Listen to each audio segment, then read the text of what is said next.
The energies have shifted. I can feel it.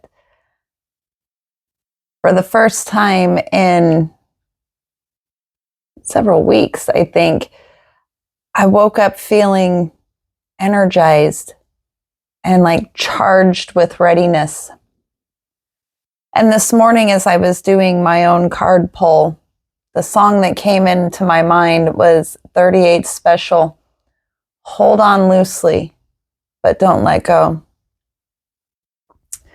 And that is like calling my attention to like expectations, right? Our deepest desires constrain us.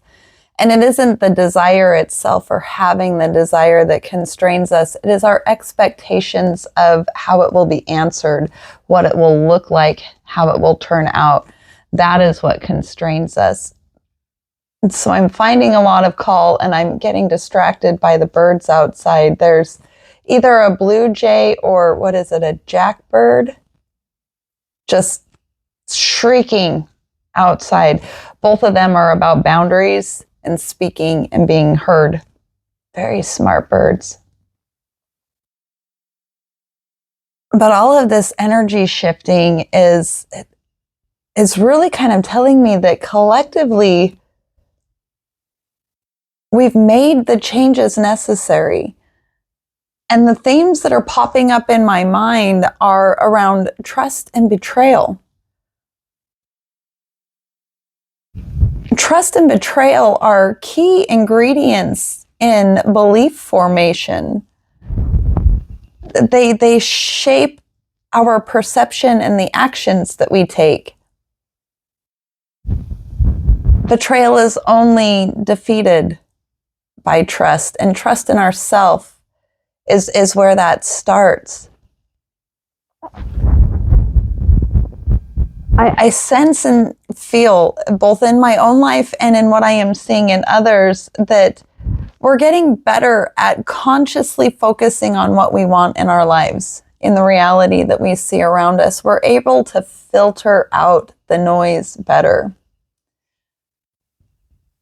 Everything is already out there. The ingredients for what we want to create, all of the resources and opportunities are already out there. Everything was formed at creation, including the solution to every challenge you face. But that requires trust. And the great paradox is that we learn self-trust through betrayal. Betrayal from outside of us, betrayal from within us.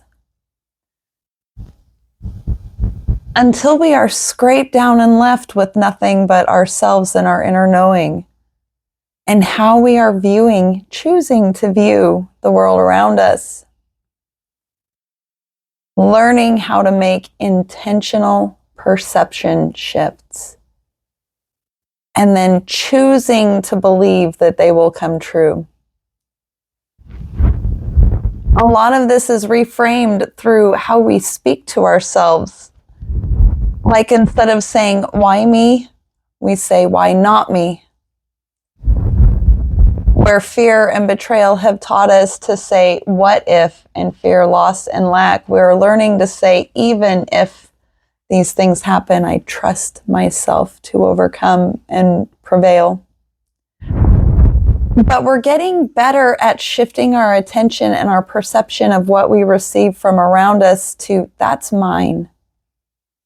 Let me give you an example. So if what you are focusing on manifesting is material, there is a specific lifestyle you see yourself living. The way you say, that's mine, and begin to shift your perception intentionally, teaching your mind how to notice those opportunities,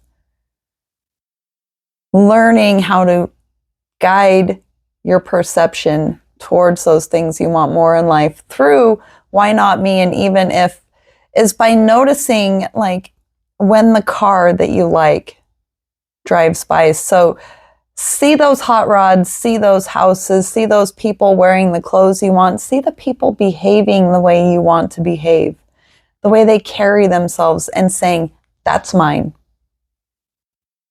And the more you notice it and out loud point it out, the more your brain prioritizes it, and you'll start seeing more of it.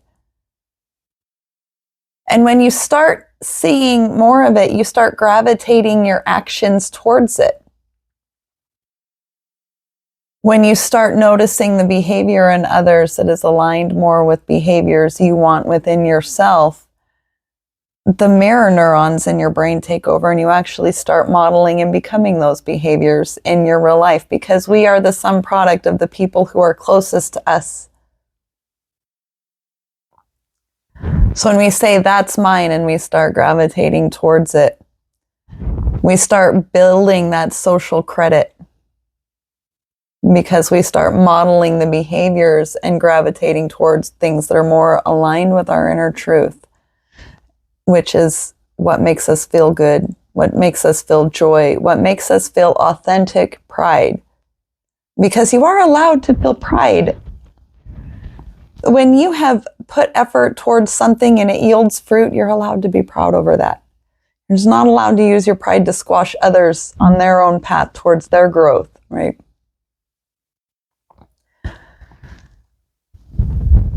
So when we start building that social credit and we start operating in this realm of self-trust and optimism and identifying what we want in the world around us,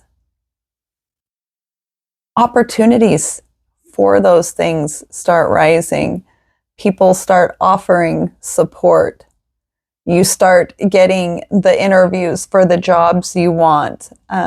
You start getting considered. And when you are modeling the behaviors of people that you aspire to be like, because you're surrounding yourself more with what you want, then those opportunities land in your lap more effortlessly. Pay attention right now to what your dreams are telling you.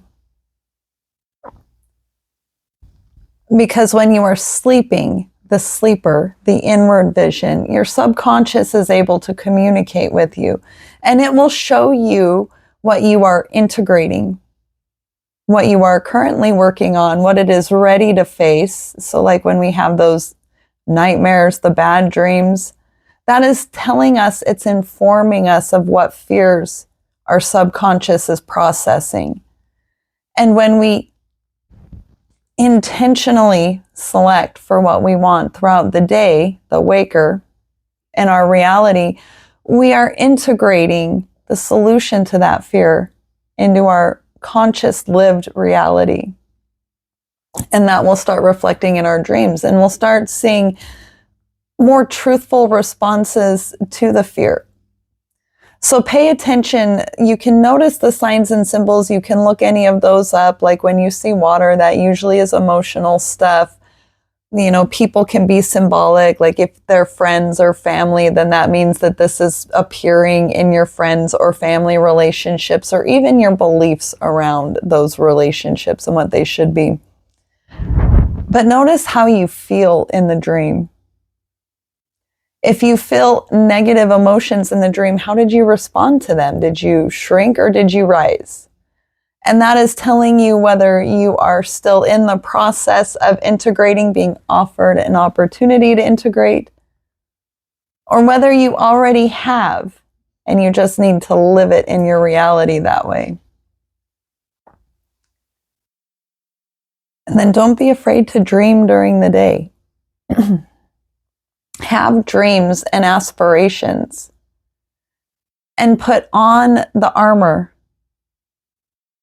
the behavior, like integrity, honor, honesty, transparency, that mirrors those aspirations. The person that would be appropriate for those visions, become that.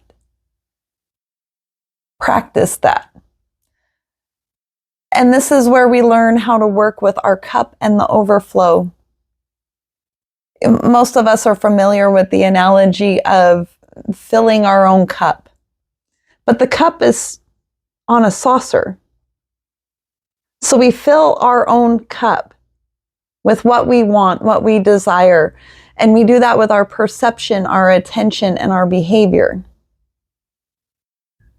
If we want more integrity in our lives, we behave in ways that have integrity. Hold on just a moment. If we want more honesty in our life, we behave more honestly, right? That is filling our own cup. It is putting on the garment. It's not a mask, it's a garment. Clothing ourselves in the values and principles that we want to embody and living them. That is being embodied. And we fill our cup with that, and eventually the cup overflows into the saucer. And it is what overflows in the saucer that our abundance is created from. That is what shapes our reality, is what overflows. You can see this in mirror neurons. I'm going to pull those up again because they're very, very true here. We mirror the behavior of others subconsciously and on autopilot if we're not consciously choosing. So if we put on the garment, we choose the actions and behaviors that align with our values and guiding principles, then we become an intentional mirror that others will start modeling because their mirror neurons are going to operate the same way yours do. So instead of taking information from the outside and allowing it to become us inside, we're reversing the mirror, which means we are choosing consciously the garments we will wear, the armor we are going to put on, which is totally embodied in our values. I'm not talking about the kind of armor that we used when we had to protect ourselves from harm, though that is part of it. But this armor is, instead of using manipulation to get our needs met, this is pro-social manipulation. There's a shadow side to everything, so manipulation is not always bad. If I am surrounded by liars, I choose the armor of honesty. And because I choose to live honestly, I reverse the mirror, and instead of becoming a liar to survive among liars, I become the honest one. And then liars can't stand up to the mirror and they will drift away, and more honest people will come in. Or other people will begin, they will change their behavior if they want to maintain the relationship. They'll change the behavior. People can choose to change. They can. You are. So that's how you take control of the mirror and the cup. And this is how your universe, the world around you, your reality will start meeting you. That's why intentions and setting intentions is so big. It's not about telling the universe or the world. It's about telling ourselves. Our subconscious chooses for us a significant amount of the time, 80 to 90% of the time, though I can be wrong on those specific numbers.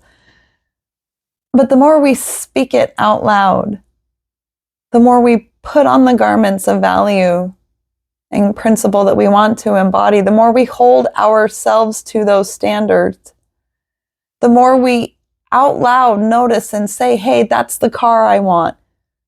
That is the character I want. That is the integrity that I want. The more we consciously say it out loud, the more our brain prioritizes it. We have to repeat it, acknowledge it, and share it in order for our brain to prioritize it and start rewiring our inner circuitry. It's a very real process. Neuroscience shows that all of this works. We're at this wonderful point where spirituality and science are actually working in congruence. It was always there. The opportunities, the miracles, what you need to survive and thrive was always there.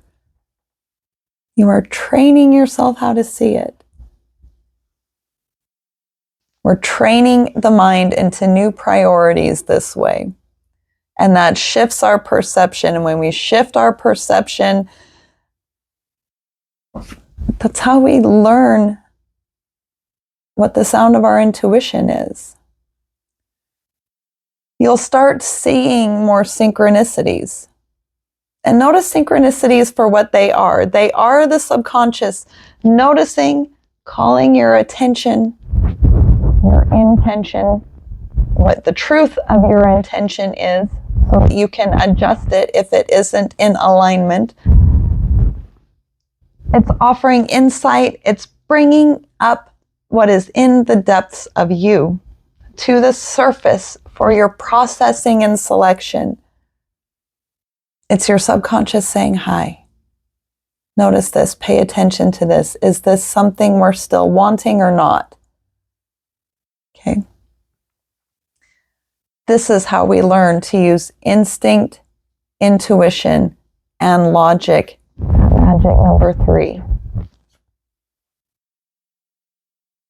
And align them with our purpose and our desires. To cement this in, these choices that you are making in where you are intentionally focusing your intention, in order to fill your cup to overflowing so reality can build from your overflow. You have to be excited and joyful when you see the synchronicities. You have to acknowledge it out loud. You have to create the feeling. Even if it makes you look delusional to other people, you have to remember it's your reality you're building, not theirs. Leave it up to them. Let them see the magic happen in your life, and they will. And that's how change happens. So be excited about it. Be joyful about it. When you see a synchronicity, don't just let it go by silently as a thought drifting in your mind like a cloud. Say it out loud. The other day I was walking in a rain-snow mix where the temperature was just hovering at the cusp of whether that snow could form into something concrete, solid, and real, or whether it was going to stay formless like a drop of water. Something yet to be created in the physical. Being excited and joyful when you see synchronicity is bringing that into form. It creates the time, space, and environment for what you want to perceive to solidify. This develops both your capability and your capacity for increasing your self-trust. Many of us, most of us, where we struggle most is with betrayal, trauma. The ways that we turn against ourselves, turn away from our inner knowing, turn away from these signs and symbols. We haven't been taught how to speak with our subconscious. In fact, we've been taught that it's something to fear, something woo-woo. Magic is real. You believe it to be. But trust is the only way to defeat the demon of betrayal. It's the only way. And nothing appears in our reality until we are able to manifest it within ourselves. Man, I fest, I party, I celebrate. Every time I see a synchronicity. Every time something that my intuition brings into my awareness as a prediction, because our brain is a predictive engine, pattern recognition in order to predict, that's what it does. I don't place the expectations on it, but I do acknowledge it, I celebrate it. And when I see it come to fruition, I go, damn right, that was right.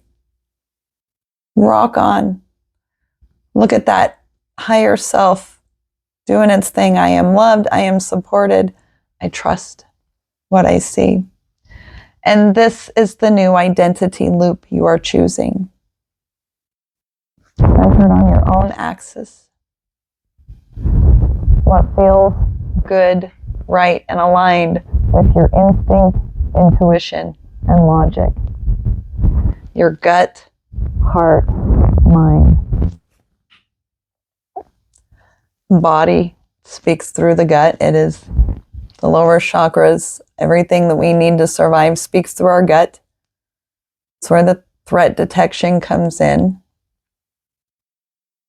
Intuition, the heart, the way we feel about things, our values and guiding principles, and the logic center that knows the practical, concrete, grounded steps for how to make it take form. That's the new identity we are choosing. So speak it into existence. What you name, you claim. Worry is a prayer for what you don't want. So seed hope, seed belief, seed love, seed integrity, seed self-trust. Choose self-trust. Repeat it, acknowledge it, share it. There is a caution with sharing, though. If you share your plans, if you share what you are attempting to grow with people who have a history of traumatizing you, criticizing you, shooting you down, expressing disbelief in you, don't share it with them. Because then you're letting them speak seeds of distrust in your mind. And your subconscious hears everything as if it is itself. It doesn't know that they have their own wounds. It doesn't know that they are their own people. It hears it as its own voice. So protect what you love, and you love yourself. Love was never our problem. If love was the problem, we wouldn't be seeking it. But what you seek, you are. When you get far enough on the spiritual path, we find that we seek outside and it always leads us back within. The gem was always within. For those of you who have a Christian alignment, try reading your Bible and replace the word sin with self-betrayal. And see how it changes what you read, especially when it talks about the Holy Spirit, your evolved higher self, the fragment and fractal of you that is source in body having a human experience. See what the book tells you then. It's not ambiguous. It is allegorical.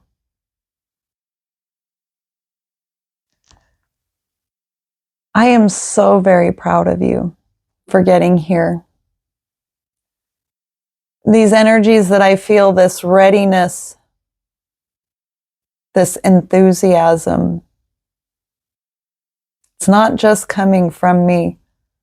I feel it, but it's coming from outside. It's an electricity on my skin. So whatever you're doing great. Keep going. Because trust is the way we win. So hold on loosely, but don't let go. I love you.